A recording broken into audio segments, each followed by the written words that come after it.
Que alegria participar de mais um tema do projeto Crescendo em Graça. Temos recebido muitas bênçãos ao nos reunirmos de diferentes maneiras para louvar, estudar a Palavra de Deus e renovar nossa entrega ao Senhor como fizeram os pioneiros, cujas histórias estão descritas no livro Paixão, Propósito e Poder. E por falar no livro, como vai a sua leitura? Espero que você esteja desfrutando cada relato. Me impressiona como eles se entregaram a si mesmos e a tudo que possuíam sem reservas por essa causa. Que tremendo legado eles nos deixaram. Esteja sempre com a sua Bíblia em mãos, porque vamos hoje relembrar mais uma incrível história do profeta Eliseu. E juntos vamos ver que lições podemos aprender. Mas antes da leitura da Palavra de Deus, vamos orar e pedir as bênçãos de nosso Pai Celestial. Curve sua fronte, feche os seus olhos, vamos orar. Pai querido, nós rogamos a Tua bênção para o estudo que vamos fazer da Tua Palavra. Conduze-nos, ilumina-nos e dá-nos disposição para viver conforme a mensagem que aprendermos. Oramos em nome do Senhor Jesus. Amém. Vamos à leitura do texto de hoje. Abra sua Bíblia no segundo livro de Reis, capítulo 4, versos 42 a 44. Diz assim: Veio um homem de Baal Salisa e trouxe ao homem de Deus pães das primícias, 20 pães de cevada e espigas verdes no seu alforje. Disse Eliseu: dá ao povo para que coma. Porém seu servo lhe disse: como hei de eu pôr isto diante de 100 homens? Ele tornou a dizer: dá-o ao povo para que coma, porque assim diz o Senhor: comerão e sobejará. Então lhe expôs diante, comeram e ainda sobrou conforme a palavra do Senhor.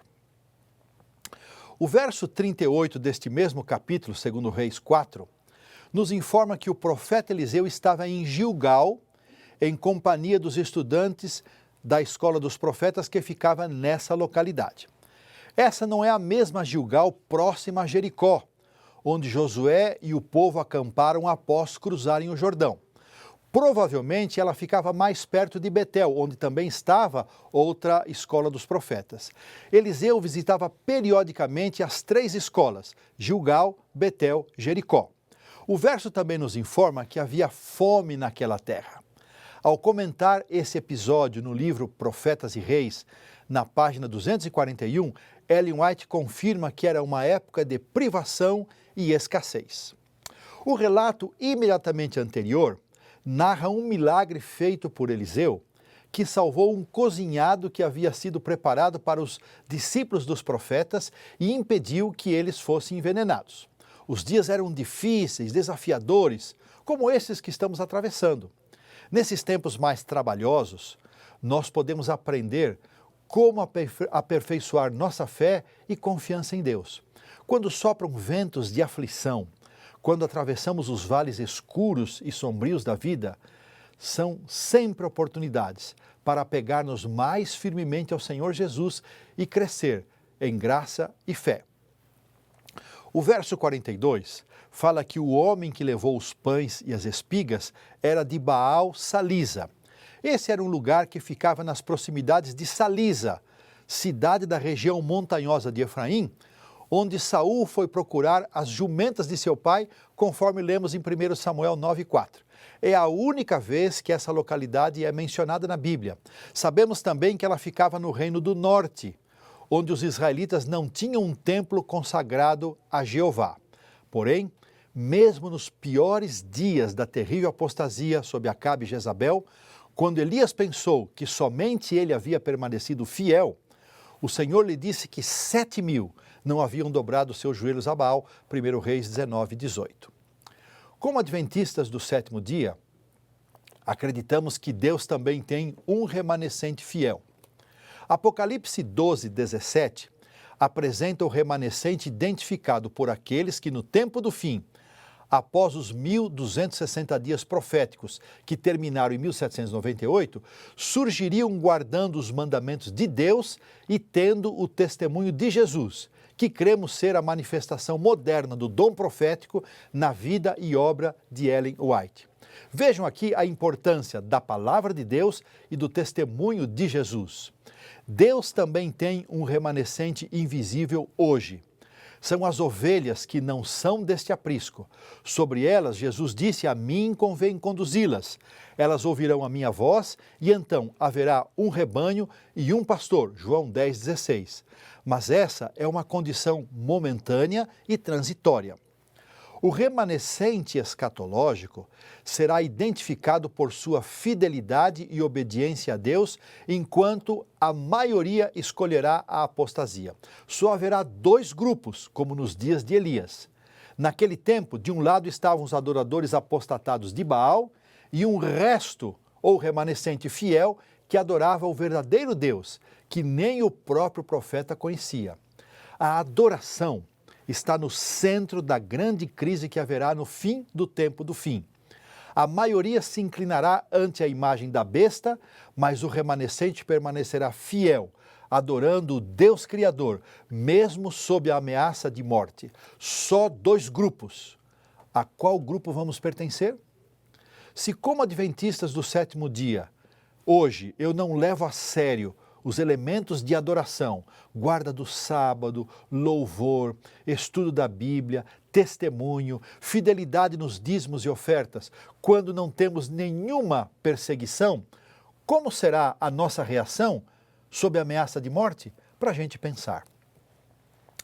Muito interessante o verso 42 mencionar que os pães levados pelo israelita eram uma oferta das primícias. Com o templo em Jerusalém e a apostasia no Reino do Norte, muitos sacerdotes e levitas haviam se mudado para o território de Judá, ao sul. Eles é que deveriam receber as ofertas das primícias e deveriam usá-las de acordo com as prescrições cerimoniais encontradas em Levítico 23. Não havia previsão para que os profetas recebessem e fizessem uso dessas ofertas, mas alguns piedosos em Israel reconheciam os profetas como representantes do Senhor a quem levavam as ofertas que a lei requeria fossem dadas aos sacerdotes. As festas solenes de Israel eram momentos especiais de descanso, celebração e adoração.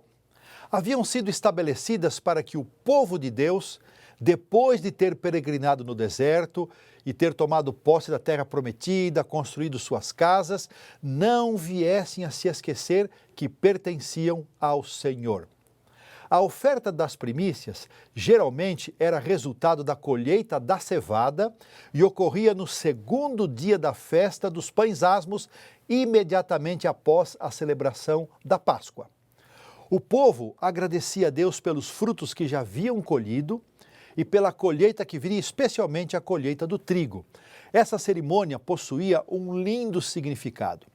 Expressava senso de dependência e gratidão a Deus como fonte de toda boa dádiva. Que linda lição para nós! Preciosa. Davi expressou em sua oração de dedicação das ofertas para a construção do templo um reconhecimento que deveria ser o reconhecimento de todos nós. Tudo vem de ti, disse o rei Davi, 1 Crônicas 29, 14.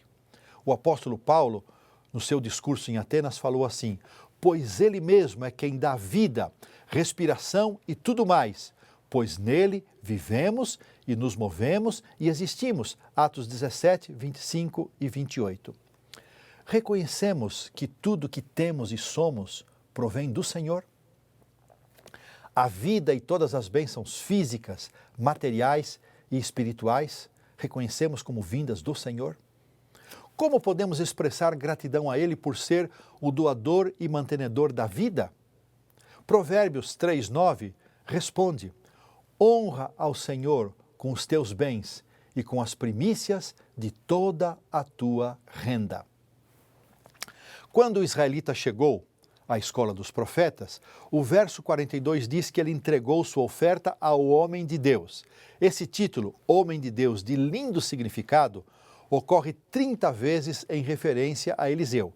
Vou comentar mais sobre esse título no próximo tema. Ellen White declara que Eliseu foi um tipo do Salvador, do Senhor Jesus, especialmente por combinar em seu ministério o trabalho de curar e ensinar, Profetas e Reis, página 240. Em contraste, Jesus apreciava muito referir-se a si mesmo como Filho do Homem. Das 94 vezes que essa expressão ocorre no Novo Testamento, 89 são pronunciadas por Jesus. Homem de Deus apontava para o poder por trás das obras e ministérios de Eliseu. Filho do Homem aponta para a missão redentora do Messias. Ao receber a oferta, a reação imediata de Eliseu foi: dá ao povo para que coma. A situação era difícil, de terrível penúria. O profeta poderia ter pensado primeiramente em si mesmo e em suas necessidades. Havia muitos motivos para ele justificar essa atitude. Afinal, não era ele o servo de Deus? Não estava fazendo a obra do Senhor? Ouvi dizer que há um ditado popular no Nordeste que diz: farinha pouca, meu pirão primeiro. E não é assim mesmo que temos a tendência de agir? O egoísmo grita muito alto, mas para os cristãos há uma outra força dominante que deve controlar as ações: o amor de Deus e ao próximo. O conselho de Paulo em Filipenses 2,4 é válido ainda hoje. Não tenha cada um em vista o que é propriamente seu, senão também cada qual o que é dos outros.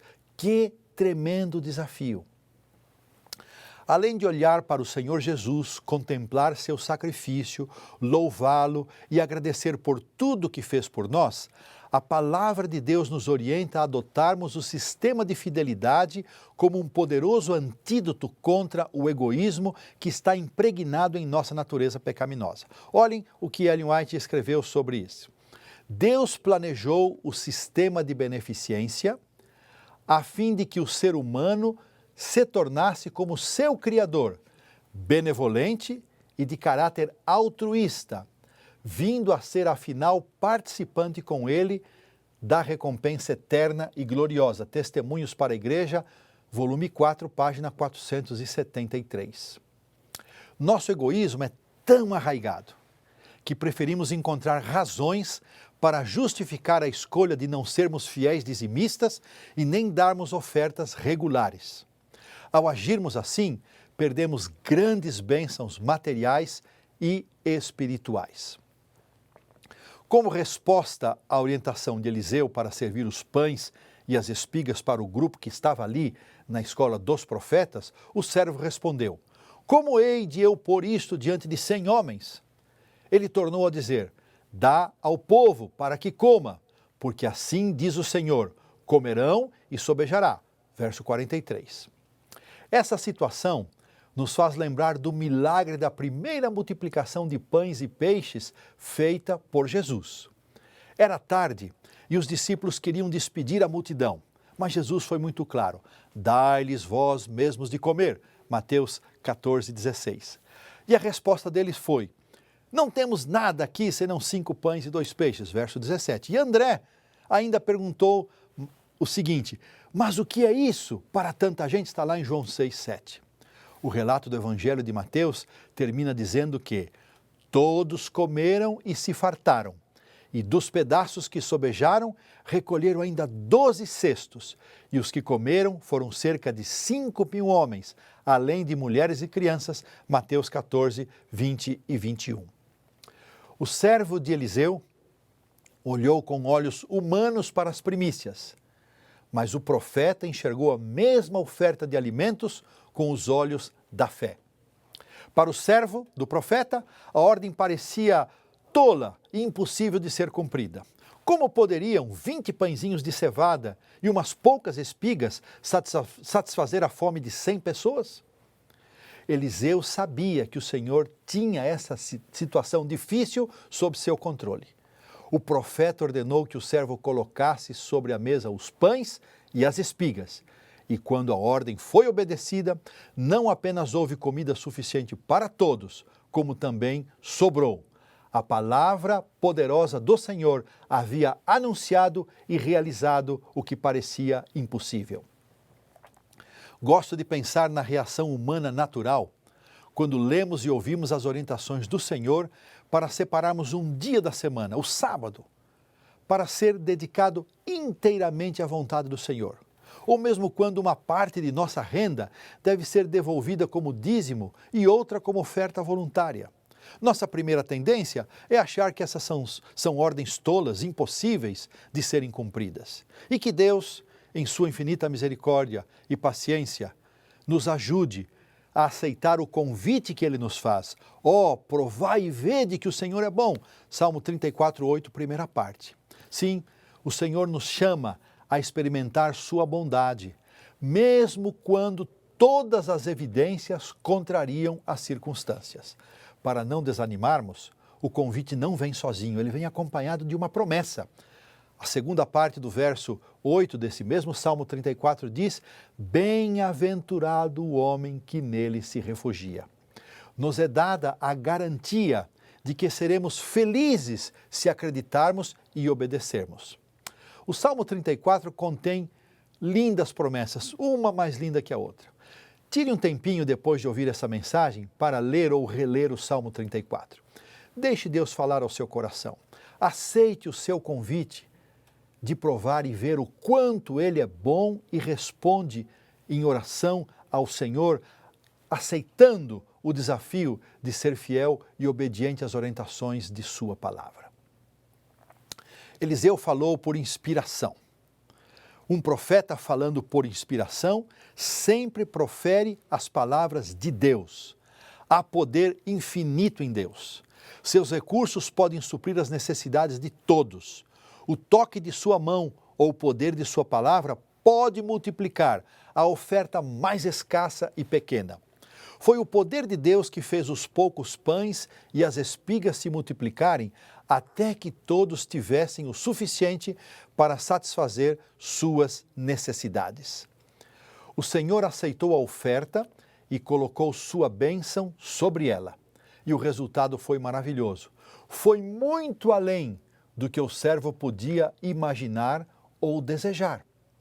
De igual forma, o Senhor abençoa e aceita nossas ofertas. Seja dedicando tempo, talentos ou recursos, o Senhor multiplica nossos esforços e os converte em bênçãos para nós mesmos e para outros.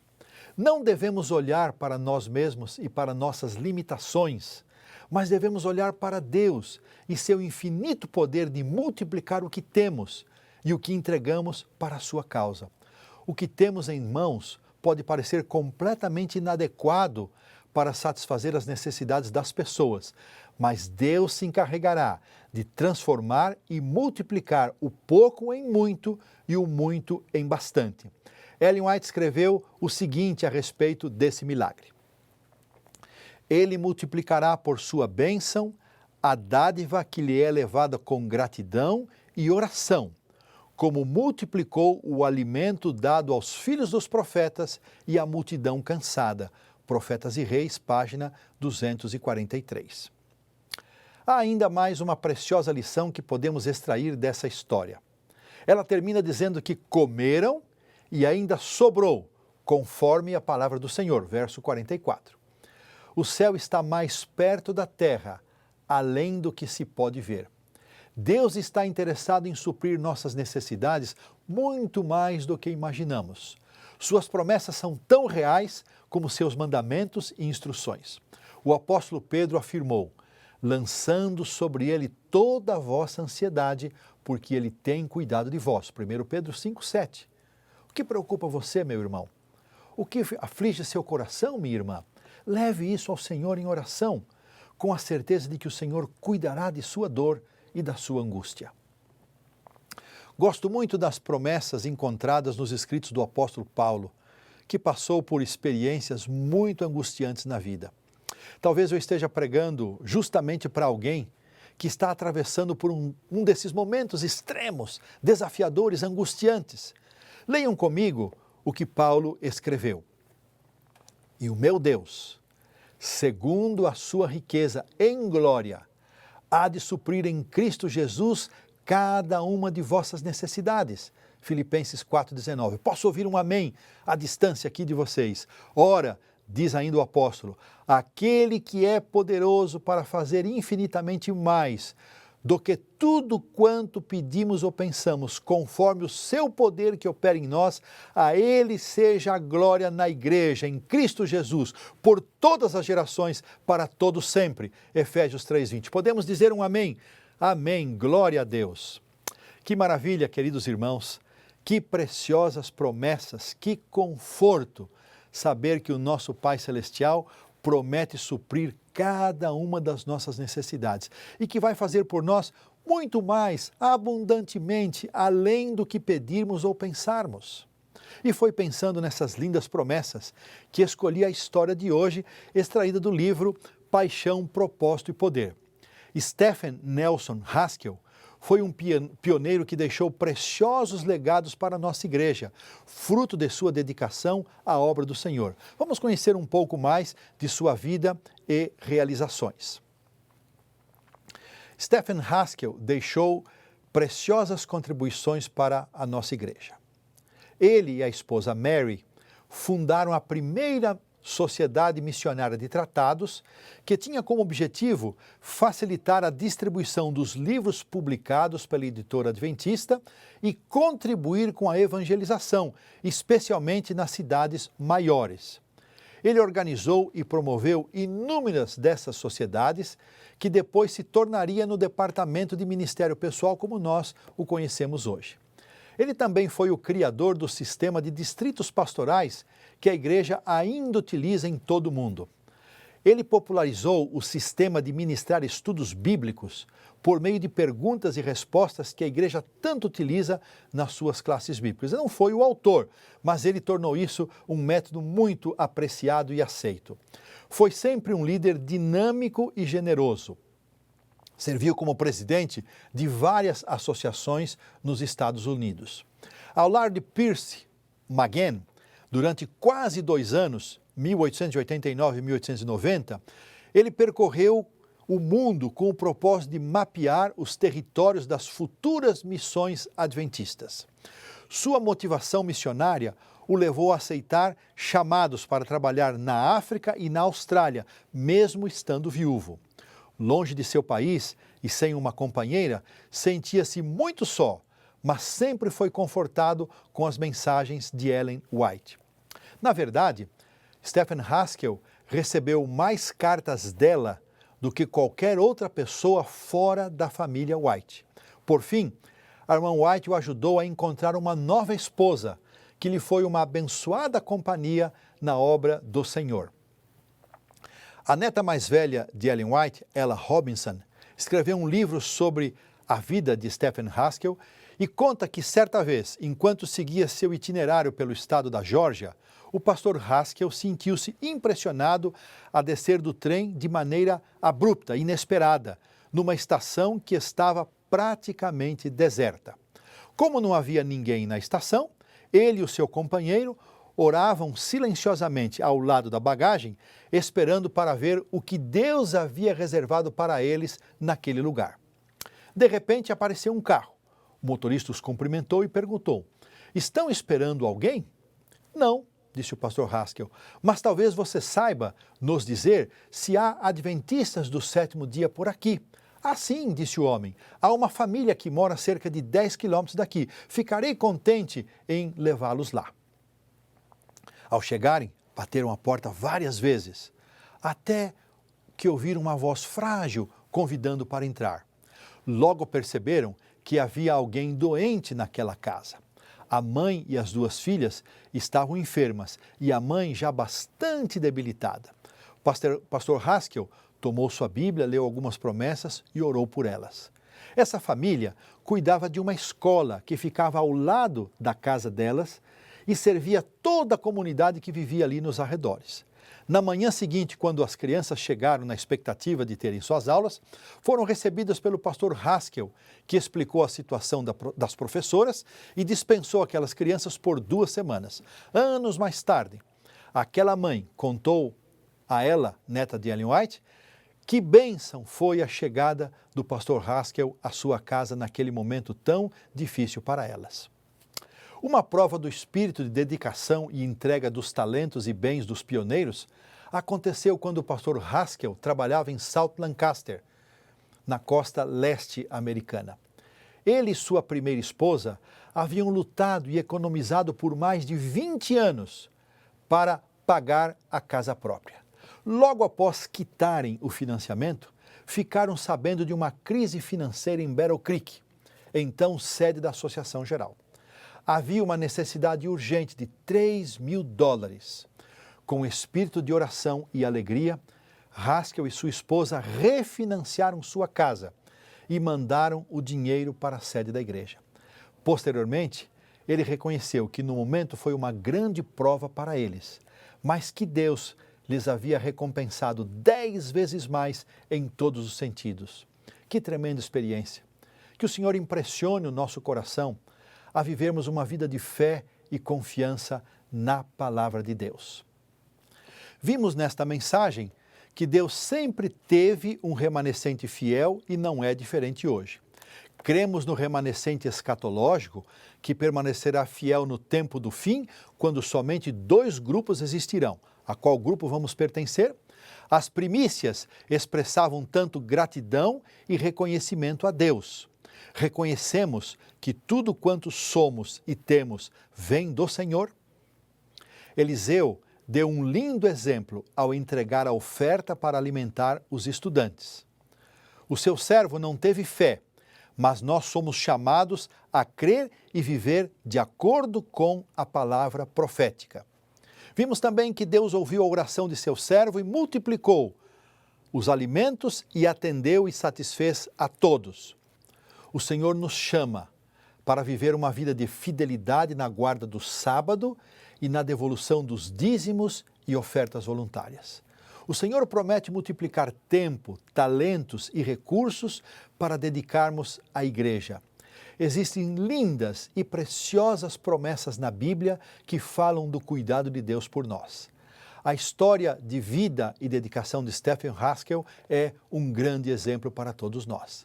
Que Deus traga paz e alegria ao nosso coração, ao renovarmos a decisão de entregar a nossa vida a Ele e à sua igreja, depor aos seus pés tudo o que somos e temos.